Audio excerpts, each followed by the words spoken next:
త్వరగా పసుపు బట్టలు వేసుకొని కావిళ్ళు ఎత్తుకొని రా, గుళ్ళోకి వెళ్ళాలి. అబ్బా మీకు యాక్సిడెంట్ అయినప్పుడు పసుపు బట్టలు వేసి నిండు కావిళ్ళు మోయించి మల్లన్న సన్నిధిలో మీ తల్లిరాలు ఇస్తామని మొక్కుకున్నాం. త్వరగా వేసుకోండి రా. చీచి, మా ఫ్రెండ్స్ అందరి ముందు బ్యాడ్ గా ఉంటుంది. బోడిగుండ్లు వేసుకొని పసుపు బట్టలతో ఉన్న మా ఫొటోస్ చూసారంటే మా కాన్వెంట్ లో అంతా నవ్వుతారు. మేం చేయించుకోం, మమ్మల్ని బలవంతం చేయకండి. సూసైడ్ చేసుకుంటాం, జాగ్రత్త. చిచి, మీ కర్మ. ఇవన్నీ తీసుకెళ్లి పాతాళ గంగలో పడేస్తాను. అప్పుడు కానీ మీకు బుద్ధి రాదు. అండి పడేకండి, ఇవి మాకు కావాలి. మా అమ్మా నాన్నల కోసం మా నాన్న మొక్కుకుంది, ఇవి మా దగ్గర లేవు.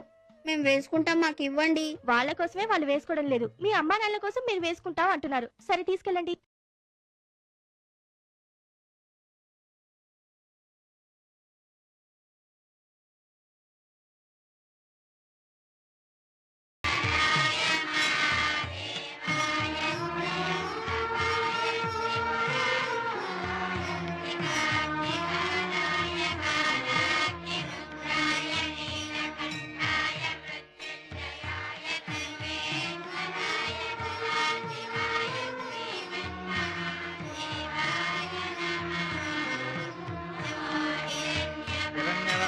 హరణేం సువర్ణరజస్రజాం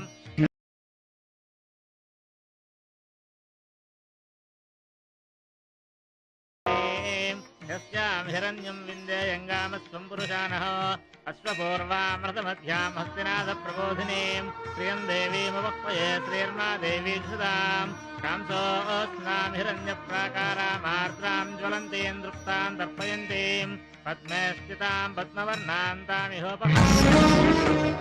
భ్రమరాంబిక చెల్లి, ముక్కు పుడక వచ్చింది, తీసుకో.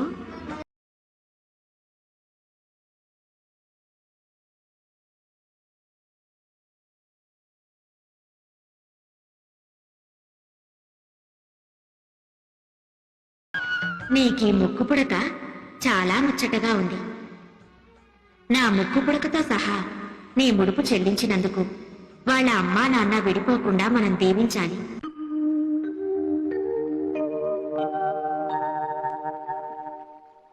లెగరా, నీకు దాగమవుతుంది.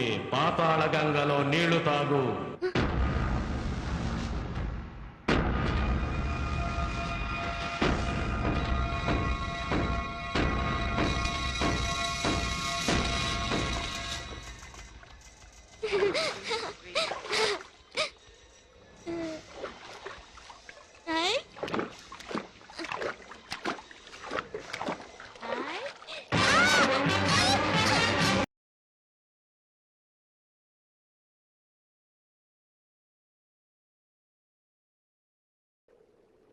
తమ్ముడు, ఒరే చింటూ, తమ్ముడు తమ్ముడు ఏమైపోయావురా?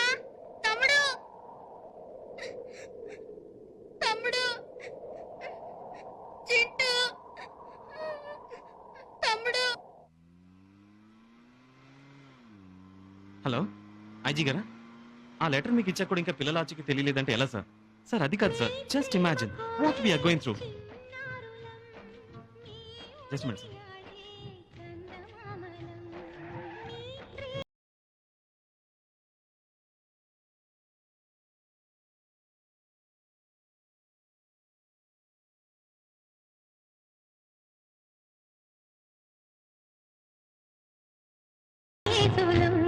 ప్రశాంత్ గారు నమస్కారం సార్. సార్ మీరు మా ఇంటికి రండి సార్, కూర్చోండి. పర్వాలేదు, రండి సార్, కూర్చోండి. వాళ్ళు వింటున్న పాట మన పేరెంట్స్ డే మీ పిల్లలు పాడిందే సార్. ఆ పాట అంటే మా పిల్లలకు చాలా ఇష్టం. మీరు మా ఇంటికి వచ్చినందుకు చాలా సంతోషంగా ఉందండి. ఆ రోజు స్కూల్లో మీ పిల్లల పాట విన్నాక, ఆ చైల్డ్ ఎమోషన్ చూశాక తల్లిదండ్రులు పిల్లలకు దూరంగా ఉండకూడదనిపించింది. మా పిల్లల్ని మా దగ్గరే ఉంచుకోవాలనిపించింది. అందుకే మా పిల్లలిద్దరిని హాస్టల్ నుంచి ఇంటికి తీసుకొచ్చేసాం. నేను కూడా జాబ్ మానేసి ఇంటిని పిల్లల్ని చూసుకుంటున్నాను. చిన్నవాళ్ళైనా మీ పిల్లలు పెద్ద మెసేజ్ చెప్పారు. కాఫీ తీసుకోండమ్మా. బాధపడకండమ్మా, పిల్లలు వచ్చేస్తారు. నాకు చిన్న మాట సాయం చెయ్యాలమ్మా. ఏంటి? మా ఊరు కోరుకొండ, అక్కడ పెద్దంతల జాతర జరుగుతుంది. నాకు తొలసూరు కానుపు కదండి, అక్కడికి వెళ్ళి 3 నిద్రలు చేస్తే పుట్టే బిడ్డకి సెలవంటండి.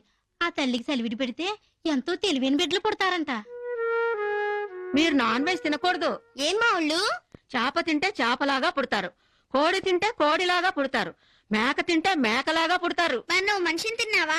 ఏ, మనిషిని తింటే కదా మనిషిలా పుట్టావు. ఆ కొంచెం మీ అక్కయ్య గారితో చెప్పి సెలవిప్పించండి అమ్మా. సరే నిలబడుకో.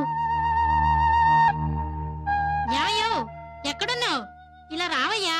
ఏంటే అమ్మయ్యా నీ మొహం చూశాను. ఎందుకే కళ్ళు మూసుకుని వస్తున్నావు? నిలబడుపు చూసావుడు మొహం చూడ ఇష్టం లేక. చూస్తే ఏంటే బిడ్డల కనని గొడ్రాల మొహం అయినా చూడొచ్చు గాని మొగుడి మీద కోటికెక్కి పిల్లల్ని ఊర్లమ్మడి తెరవేసిన ఒంటి పిల్ల రాకాసులంటే ఆడదాని మొహం అస్సలు చూడకూడదయ్యా.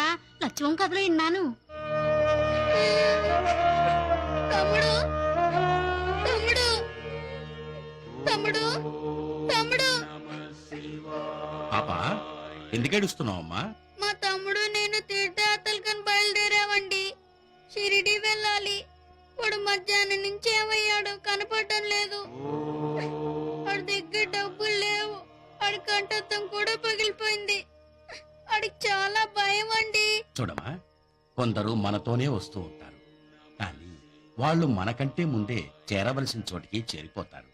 వాళ్ళ గురించి ఆలోచించి మనం ఆగిపోకూడదు. నేను ప్రతి నెలా ఉచితంగా 2 టికెట్లు కొనిచ్చి షిరిడి పంపిస్తుంటాను.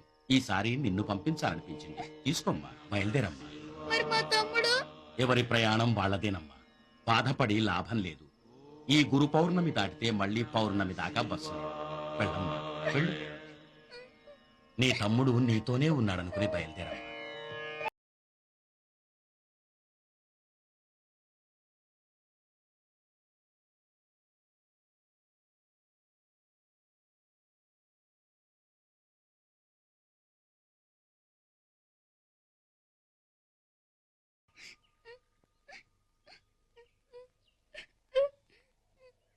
తమ్ముడు ఏమైపోయావురా? నువ్వు లేకుండా బాబాని ఎలా చూసేదిరా?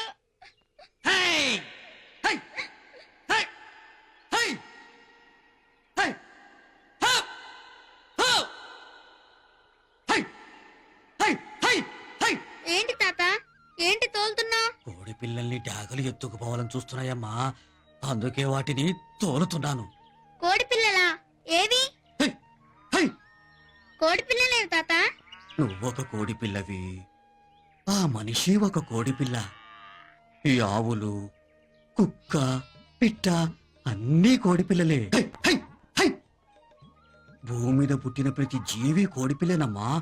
వాటిని ఎత్తుకుపోవాలని చూస్తున్నాడా సైతాన్. అందుకే వాడిని అప్పుడప్పుడు బెదిరిస్తుంటాను. అయితే మా తమ్ముడిని కూడా ఆ సైతాన్ని ఎత్తుకుపోయాడా? ఏడవకూడదు. బాధలు, కష్టాలు, కన్నీళ్లు షిరిడీలో కనపడకూడదు. షిరిడీ వచ్చిన వాళ్ళకి ఏ కష్టాలు ఉండవు. సమాధి నుంచే బాబా తన భక్తుల్ని కాపాడుతూ ఉంటాడు. తనని నమ్మిన వారిని, తన సలహా కోరిన వారి భారాన్ని బాబా సదా మోస్తుంటాడు. తన భక్తుల గృహంలో కష్టాలు కాని కరువు కాని ఉండనివ్వడు. మరి మాకు ఈ కష్టాలేంటి?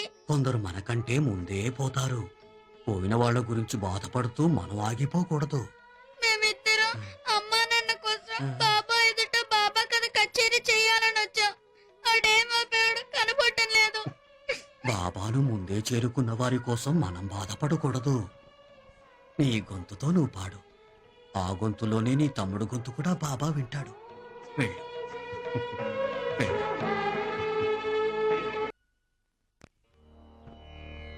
మరి తమ్ముడు ఏమైపోయావురా? నేను నీటిలో మునిగిపోయి చాలా లోపలికి వెళ్ళిపోయాను. అక్కడ లోపల చాలా గుండున్నాయి. శివుడు కూడా ఉన్నాడు. ఆ శివుడితో మన అమ్మా నాన్న విడిపోకుండా ఎప్పుడూ కలిసి ఉండాలని మొక్కుకున్నాను. అప్పుడు పూజారి వచ్చి నీటిలోంచి నన్ను బయటకు తీసి కాపాడాడు. మీ అక్కయ్యను నేను పంపిస్తాను. ఈ బస్సు వెళ్ళిపోతే మళ్ళీ పౌర్ణమి దాకా బస్సు లేదు. బాబాని తలుచుకుని వెళ్ళు. నీకు అంతా మంచే జరుగుతుంది. ఆ పూజారి నన్ను కూడా షిరిడి బస్ ఎక్కించారా? అరే రే, చీటీ ఇవ్వడం మర్చిపోయానే. ఇవాళ మన స్కూల్ స్పోర్ట్స్ డే కదక్క. ఇప్పుడు అక్కడుంటే భలే ఆడుకునేవాళ్ళం మనం. బంటి గాన్ని, బుజ్జి గాన్ని మొత్తం అందరినీ ఓడించేవాడిని. అవును, ఇప్పుడు మనతో ఎవరు ఆడతారా? నేనాడతాను. మీ తమ్ముడు దొరికాడా? నాకు ఇవాళ ఏమీ తోచడం లేదురా. నాతో ఆడతారా? ఆడతాం. ఏం ఆట ఆడదాం? గోళీకాయలు ఆడదాం రండి. అయ్యో,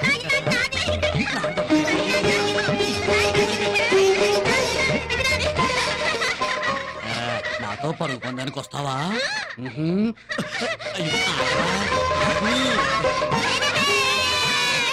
నేనే గెలిచాను.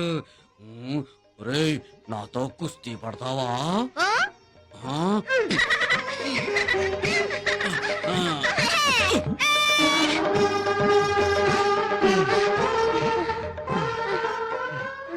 అలసిపోయావా? ఓడిపోయావుగా. మీలాంటి వాళ్ళను గెలిపించడం కోసం నేను చాలా సార్లు ఓడిపోయానరా. అదేంటి మేం బాబాకి ఇచ్చిన ముడుపు నీ దగ్గరికి ఎలా వచ్చింది? ఆయనకి ఇచ్చినవన్నీ నేనే తీసుకుంటూ ఉంటాను. మేం శబరిమల వెళ్ళాలి, మమ్మల్ని కొంచెం పంపించవు? నేనెందుకు పంపించాలి? నా కోసం వచ్చారా? మీ అమ్మ నాన్న కోసం వచ్చారు. వెళితే వెళ్ళండి, లేకపోతే ఇంటికి పోండి. శబరిమల వెళ్ళలేరు. మేము వెళ్తాం. మీరు వెళ్ళలేరు. మేము వెళ్తాం. వెళ్ళిపోండి. మేము వెళ్తాం. చూడు, వెళ్ళలేరు, వెళ్ళలేరు, వెళ్ళలేరు. వెళ్తాం వెళ్తాం వెళ్తాం.